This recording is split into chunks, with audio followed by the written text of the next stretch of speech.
সবাইকে মিলে লড়তে হয়।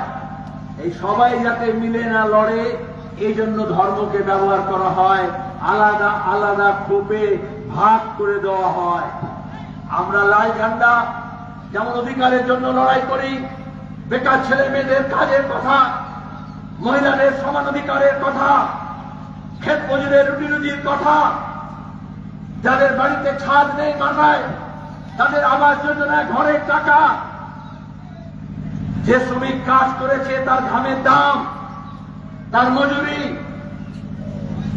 আদিবাসী মানুষ, তপশিলি মানুষ, সংখ্যালঘু মানুষ তাদের নিজের নিজের মত অনুযায়ী, পথ অনুযায়ী, ধারা অনুযায়ী তাদের জীবন ধারণ করার অধিকার, এইটা যদি রক্ষা করতে হয় তাহলে আমাদের সবাইকে এক কাটতে হতে হবে।